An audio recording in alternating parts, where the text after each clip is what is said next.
Joseph d'Arimathée était sénateur de considération.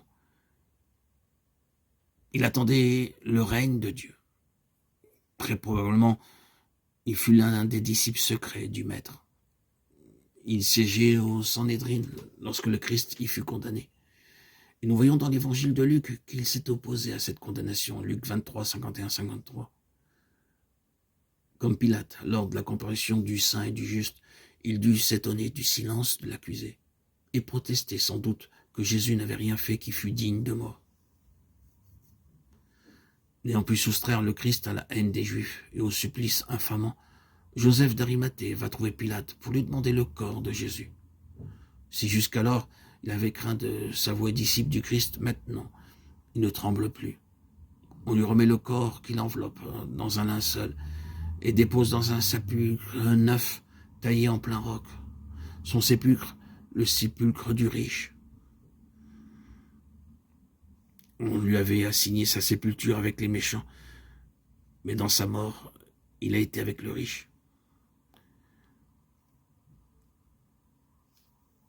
Ici, nous trouvons l'accomplissement littéral de la prophétie que Isaïe a annoncée. En parlant de sa sépulture, il a plu à l'Éternel de le frapper, il l'a mis dans la souffrance. Sa vie est offerte en sacrifice pour le péché. Ésaïe 53, verset 10. Dieu pourvoira lui-même l'agneau pour l'Holocauste, avait dit Abraham à son fils Isaac. Alors qu'ils arrivaient tous deux au sommet du mont Moria, Dieu pourvoira. Dieu a pourvu l'agneau pour le salut du monde. Ésaïe en eut la révélation et il l'annonça. Celui qui est méprisé, rejeté par les hommes, meurtri, brisé, retranché de la terre des vivants, celui dont le visage était plus défait qu'aucun visage d'homme, nous est présenté maintenant par le prophète comme étant le sacrifice pour le péché, celui qui annonçait tous les sacrifices offerts journellement par le peuple d'Israël. Jusque-là, les adorateurs avaient dû donner eux-mêmes l'objet du sacrifice. Mais maintenant, Dieu ayant pourvu l'agneau, il ne leur restait plus qu'à accepter le sacrifice offert en leur faveur.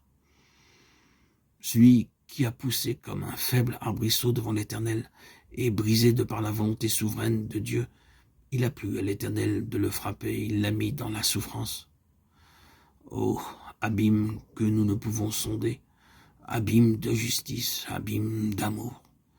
Devant cette justice parfaite, devant cet amour sans limite, comment l'homme ne prendrait-il pas en horreur le péché, jusqu'à la pensée du péché?